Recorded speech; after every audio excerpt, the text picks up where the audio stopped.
Je vous remercie, Monsieur le député de La Fontaine. Et maintenant, je cède la parole à Monsieur le chef du troisième groupe d'opposition. Madame la Présidente, d'entrée de jeu, je tiens à saluer d'anciens députés légendaires qui ont joué un rôle majeur pour représenter le village à l'Assemblée nationale, M. Claude Charron et André Boulris, ainsi que les députés du Parti québécois qui leur ont succédé.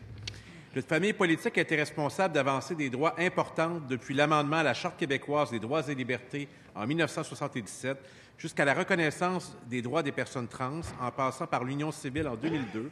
C'est d'ailleurs le co-auteur du mémoire du Parti québécois et beaucoup d'autres avancées.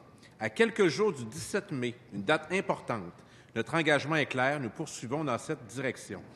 Le village a été un lieu d'expérimentation de modes de vie alternatifs et le lieu de lutte emblématique. À ce titre, nous devons reconnaître son importance historique. Je note d'ailleurs que la permanence nationale du Parti québécois y est logée.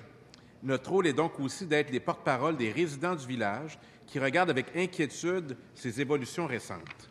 Mais au-delà du village, nous devons représenter dans cette Chambre toutes les personnes LGBTQ+, du Québec dans toutes les régions. Il est fondamental que chacune et chacun sentent qu'ils peuvent vivre leur identité sexuelle et de genre en toute liberté, y compris en dehors de l'île de Montréal, et se sentir bien dans le village à Montréal.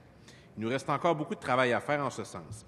Les personnes LGBTQ+, de partout au Québec peuvent compter sur le Parti québécois et ses députés. C'était vrai dans le passé, c'est vrai aujourd'hui, ce sera encore le cas dans le futur.